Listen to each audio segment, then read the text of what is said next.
Namaste, devotees. Today it is a very special day, and if you miss this today, you will have to wait for 1 year. It is the day of last Shravan Somvar, and on this day, a very auspicious yoga named Harshana Yoga has come. On this powerful and auspicious day, let's listen to a very powerful Lord Shiv mantra. This mantra is told by Lord Nandi. And by listening to this powerful mantra today, protection will be obtained. Bad dreams will not come while sleeping. Durgati, that is, bad situations will go away from life and enormous happiness will be obtained. Listen to this mantra today in the morning and evening for 108 times each with faith and devotion without fail. Before listening to the mantra, if you are new to the channel, subscribe the channel, press the nearby bell icon and select all option.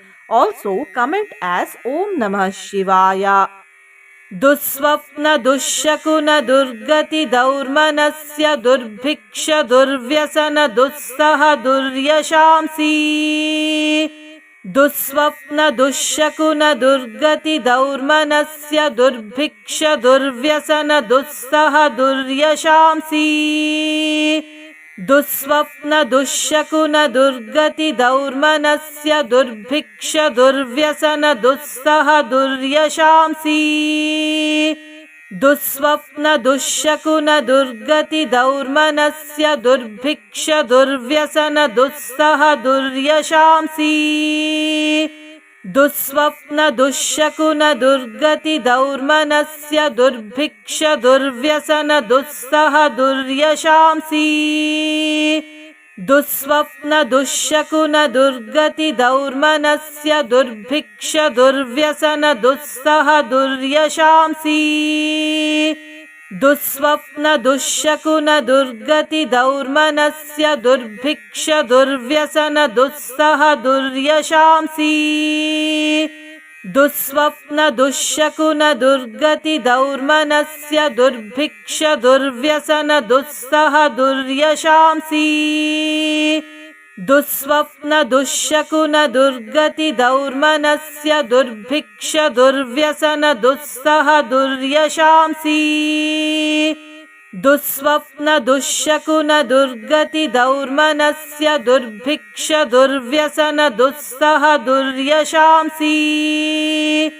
दुःस्वप्न दुःशकुन दुर्गति दौर्मनस्य दुर्भिक्ष दुर्व्यसन दुस्सह दुर्यशांसी दुःस्वप्न दुःशकुन दुर्गति दौर्मनस्य दुर्भिक्ष दुर्व्यसन दुस्सह दुर्यशांसी दुःस्वप्न दुःशकुन दुर्गति दौर्मनस्य दुर्भिक्ष दुर्व्यसन दुस्सह दुर्यशांसी दुःस्वप्न दुःशकुन दुर्गति दौर्मनस्य दुर्भिक्ष दुर्व्यसन दुस्सह दुर्यशांसी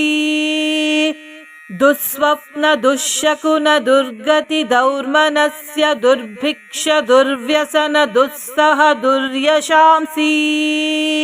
दुःस्वप्न दुःशकुन दुर्गति दौर्मनस्य दुर्भिक्ष दुर्व्यसन दुस्सह दुर्यशांसी दुःस्वप्न दुःशकुन दुर्गति दौर्मनस्य दुर्भिक्ष दुर्व्यसन दुस्सह दुर्यशांसी दुःस्वप्न दुःशकुन दुर्गति दौर्मनस्य दुर्भिक्ष दुर्व्यसन दुस्सह दुर्यशांसी दुःस्वप्न दुःशकुन दुर्गति दौर्मनस्य दुर्भिक्ष दुर्व्यसन दुस्सह दुर्यशांसी दुःस्वप्न दुःशकुन दुर्गति दौर्मनस्य दुर्भिक्ष दुर्व्यसन दुस्सह दुर्यशांसी दुःस्वप्न दुःशकुन दुर्गति दौर्मनस्य दुर्भिक्ष दुर्व्यसन दुस्सह दुर्यशांसी दुःस्वप्न दुःशकुन दुर्गति दौर्मनस्य दुर्भिक्ष दुर्व्यसन दुस्सह दुर्यशांसी दुःस्वप्न दुःशकुन दुर्गति दौर्मनस्य दुर्भिक्ष दुर्व्यसन दुस्सह दुर्यशांसि दुःस्वप्न दुःशकुन दुर्गति दौर्मनस्य दुर्भिक्ष दुर्व्यसन दुस्सह दुर्यशांसि दुःस्वप्न दुःशकुन दुर्गति दौर्मनस्य दुर्भिक्ष दुर्व्यसन दुस्सह दुर्यशांसि दुःस्वप्न दुःशकुन दुर्गति दौर्मनस्य दुर्भिक्ष दुर्व्यसन दुस्सह दुर्यशांसि दुःस्वप्न दुःशकुन दुर्गति दौर्मनस्य दुर्भिक्ष दुर्व्यसन दुस्सह दुर्यशांसि दुःस्वप्न दुःशकुन दुर्गति दौर्मनस्य दुर्भिक्ष दुर्व्यसन दुस्सह दुर्यशांसि दुःस्वप्न दुःशकुन दुर्गति दौर्मनस्य दुर्भिक्ष दुर्व्यसन दुस्सह दुर्यशांसि दुःस्वप्न दुःशकुन दुर्गति दौर्मनस्य दुर्भिक्ष दुर्व्यसन दुस्सह दुर्यशांसि दुःस्वप्न दुःशकुन दुर्गति दौर्मनस्य दुर्भिक्ष दुर्व्यसन दुस्सह दुर्यशांसि दुःस्वप्न दुःशकुन दुर्गति दौर्मनस्य दुर्भिक्ष दुर्व्यसन दुस्सह दुर्यशांसि दुःस्वप्न दुःशकुन दुर्गति दौर्मनस्य दुर्भिक्ष दुर्व्यसन दुस्सह दुर्यशांसि दुःस्वप्न दुःशकुन दुर्गति दौर्मनस्य दुर्भिक्ष दुर्व्यसन दुस्सह दुर्यशांसि दुःस्वप्न दुःशकुन दुर्गति दौर्मनस्य दुर्भिक्ष दुर्व्यसन दुस्सह दुर्यशांसि दुःस्वप्न दुःशकुन दुर्गति दौर्मनस्य दुर्भिक्ष दुर्व्यसन दुस्सह दुर्यशांसि दुःस्वप्न दुःशकुन दुर्गति दौर्मनस्य दुर्भिक्ष दुर्व्यसन दुस्सह दुर्यशांसि दुःस्वप्न दुःशकुन दुर्गति दौर्मनस्य दुर्भिक्ष दुर्व्यसन दुस्सह दुर्यशांसि दुःस्वप्न दुःशकुन दुर्गति दौर्मनस्य दुर्भिक्ष दुर्व्यसन दुस्सह दुर्यशांसि दुःस्वप्न दुःशकुन दुर्गति दौर्मनस्य दुर्भिक्ष दुर्व्यसन दुस्सह दुर्यशांसि दुःस्वप्न दुःशकुन दुर्गति दौर्मनस्य दुर्भिक्ष दुर्व्यसन दुस्सह दुर्यशांसि दुःस्वप्न दुःशकुन दुर्गति दौर्मनस्य दुर्भिक्ष दुर्व्यसन दुस्सह दुर्यशांसि दुःस्वप्न दुःशकुन दुर्गति दौर्मनस्य दुर्भिक्ष दुर्व्यसन दुस्सह दुर्यशांसि दुःस्वप्न दुःशकुन दुर्गति दौर्मनस्य दुर्भिक्ष दुर्व्यसन दुस्सह दुर्यशांसि दुःस्वप्न दुःशकुन दुर्गति दौर्मनस्य दुर्भिक्ष दुर्व्यसन दुस्सह दुर्यशांसि दुःस्वप्न दुःशकुन दुर्गति दौर्मनस्य दुर्भिक्ष दुर्व्यसन दुस्सह दुर्यशांसि दुःस्वप्न दुःशकुन दुर्गति दौर्मनस्य दुर्भिक्ष दुर्व्यसन दुस्सह दुर्यशांसि दुःस्वप्न दुःशकुन दुर्गति दौर्मनस्य दुर्भिक्ष दुर्व्यसन दुस्सह दुर्यशांसि दुःस्वप्न दुःशकुन दुर्गति दौर्मनस्य दुर्भिक्ष दुर्व्यसन दुस्सह दुर्यशांसि दुःस्वप्न दुःशकुन दुर्गति दौर्मनस्य दुर्भिक्ष दुर्व्यसन दुस्सह दुर्यशांसि दुःस्वप्न दुःशकुन दुर्गति दौर्मनस्य दुर्भिक्ष दुर्व्यसन दुस्सह दुर्यशांसि दुःस्वप्न दुःशकुन दुर्गति दौर्मनस्य दुर्भिक्ष दुर्व्यसन दुस्सह दुर्यशांसि दुःस्वप्न दुःशकुन दुर्गति दौर्मनस्य दुर्भिक्ष दुर्व्यसन दुस्सह दुर्यशांसि दुःस्वप्न दुःशकुन दुर्गति दौर्मनस्य दुर्भिक्ष दुर्व्यसन दुस्सह दुर्यशांसि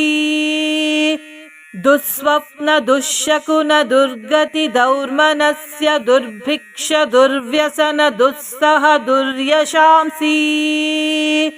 दुःस्वप्न दुःशकुन दुर्गति दौर्मनस्य दुर्भिक्ष दुर्व्यसन दुस्सह दुर्यशांसि दुःस्वप्न दुःशकुन दुर्गति दौर्मनस्य दुर्भिक्ष दुर्व्यसन दुस्सह दुर्यशांसि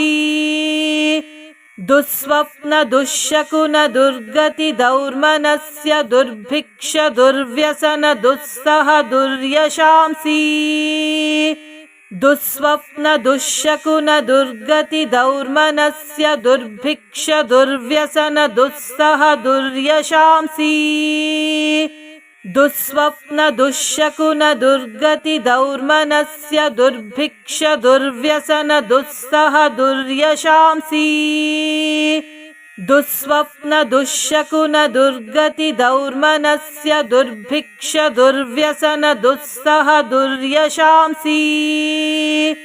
दुःस्वप्न दुःशकुन दुर्गति दौर्मनस्य दुर्भिक्ष दुर्व्यसन दुस्सह दुर्यशांसि दुःस्वप्न दुःशकुन दुर्गति दौर्मनस्य दुर्भिक्ष दुर्व्यसन दुस्सह दुर्यशांसि दुःस्वप्न दुःशकुन दुर्गति दौर्मनस्य दुर्भिक्ष दुर्व्यसन दुस्सह दुर्यशांसि दुःस्वप्न दुःशकुन दुर्गति दौर्मनस्य दुर्भिक्ष दुर्व्यसन दुस्सह दुर्यशांसि दुःस्वप्न दुःशकुन दुर्गति दौर्मनस्य दुर्भिक्ष दुर्व्यसन दुस्सह दुर्यशांसि दुःस्वप्न दुःशकुन दुर्गति दौर्मनस्य दुर्भिक्ष दुर्व्यसन दुस्सह दुर्यशांसि दुःस्वप्न दुःशकुन दुर्गति दौर्मनस्य दुर्भिक्ष दुर्व्यसन दुस्सह दुर्यशांसि दुःस्वप्न दुःशकुन दुर्गति दौर्मनस्य दुर्भिक्ष दुर्व्यसन दुस्सह दुर्यशांसि दुःस्वप्न दुःशकुन दुर्गति दौर्मनस्य दुर्भिक्ष दुर्व्यसन दुस्सह दुर्यशांसि दुःस्वप्न दुःशकुन दुर्गति दौर्मनस्य दुर्भिक्ष दुर्व्यसन दुस्सह दुर्यशांसि दुःस्वप्न दुःशकुन दुर्गति दौर्मनस्य दुर्भिक्ष दुर्व्यसन दुस्सह दुर्यशांसि दुःस्वप्न दुःशकुन दुर्गति दौर्मनस्य दुर्भिक्ष दुर्व्यसन दुस्सह दुर्यशांसि दुःस्वप्न दुःशकुन दुर्गति दौर्मनस्य दुर्भिक्ष दुर्व्यसन दुस्सह दुर्यशांसि दुःस्वप्न दुःशकुन दुर्गति दौर्मनस्य दुर्भिक्ष दुर्व्यसन दुस्सह दुर्यशांसि दुःस्वप्न दुःशकुन दुर्गति दौर्मनस्य दुर्भिक्ष दुर्व्यसन दुस्सह दुर्यशांसि दुःस्वप्न दुःशकुन दुर्गति दौर्मनस्य दुर्भिक्ष दुर्व्यसन दुस्सह दुर्यशांसि दुःस्वप्न दुःशकुन दुर्गति दौर्मनस्य दुर्भिक्ष दुर्व्यसन दुस्सह दुर्यशांसि दुःस्वप्न दुःशकुन दुर्गति दौर्मनस्य दुर्भिक्ष दुर्व्यसन दुस्सह दुर्यशांसि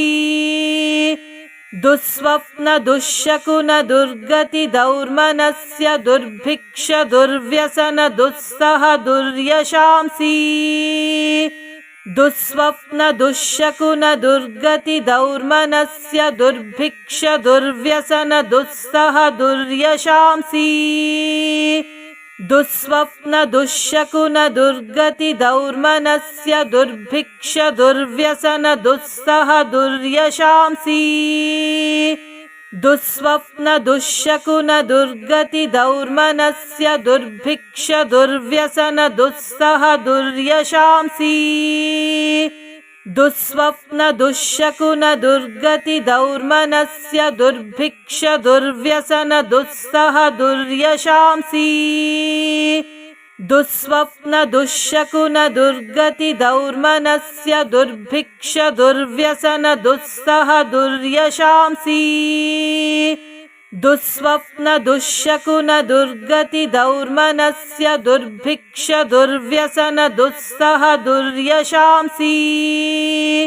दुःस्वप्न दुःशकुन दुर्गति दौर्मनस्य दुर्भिक्ष दुर्व्यसन दुस्सह दुर्यशांसि दुःस्वप्न दुःशकुन दुर्गति दौर्मनस्य दुर्भिक्ष दुर्व्यसन दुस्सह दुर्यशांसि दुःस्वप्न दुःशकुन दुर्गति दौर्मनस्य दुर्भिक्ष दुर्व्यसन दुस्सह दुर्यशांसि दुःस्वप्न दुःशकुन दुर्गति दौर्मनस्य दुर्भिक्ष दुर्व्यसन दुस्सह दुर्यशांसि दुःस्वप्न दुःशकुन दुर्गति दौर्मनस्य दुर्भिक्ष दुर्व्यसन दुस्सह दुर्यशांसि दुःस्वप्न दुःशकुन दुर्गति दौर्मनस्य दुर्भिक्ष दुर्व्यसन दुस्सह दुर्यशांसि दुःस्वप्न दुःशकुन दुर्गति दौर्मनस्य दुर्भिक्ष दुर्व्यसन दुस्सह दुर्यशांसि दुःस्वप्न दुःशकुन दुर्गति दौर्मनस्य दुर्भिक्ष दुर्व्यसन दुस्सह दुर्यशांसि दुःस्वप्न दुःशकुन दुर्गति दौर्मनस्य दुर्भिक्ष दुर्व्यसन दुस्सह दुर्यशांसि दुःस्वप्न दुःशकुन दुर्गति दौर्मनस्य दुर्भिक्ष दुर्व्यसन दुस्सह दुर्यशांसि दुःस्वप्न दुःशकुन दुर्गति दौर्मनस्य दुर्भिक्ष दुर्व्यसन दुस्सह दुर्यशांसि दुःस्वप्न दुःशकुन दुर्गति दौर्मनस्य दुर्भिक्ष दुर्व्यसन दुस्सह दुर्यशांसि दुःस्वप्न दुःशकुन दुर्गति दौर्मनस्य दुर्भिक्ष दुर्व्यसन दुस्सह दुर्यशांसि दुःस्वप्न दुःशकुन दुर्गति दौर्मनस्य दुर्भिक्ष दुर्व्यसन दुस्सह दुर्यशांसि दुःस्वप्न दुःशकुन दुर्गति दौर्मनस्य दुर्भिक्ष दुर्व्यसन दुस्सह दुर्यशांसि दुःस्वप्न दुःशकुन दुर्गति दौर्मनस्य दुर्भिक्ष दुर्व्यसन दुस्सह दुर्यशांसि दुःस्वप्न दुःशकुन दुर्गति दौर्मनस्य दुर्भिक्ष दुर्व्यसन दुस्सह दुर्यशांसि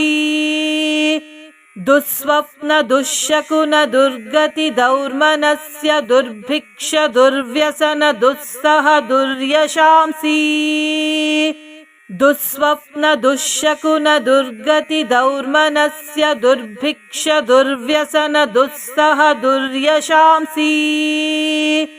दुःस्वप्न दुःशकुन दुर्गति दौर्मनस्य दुर्भिक्ष दुर्व्यसन दुस्सह दुर्यशांसि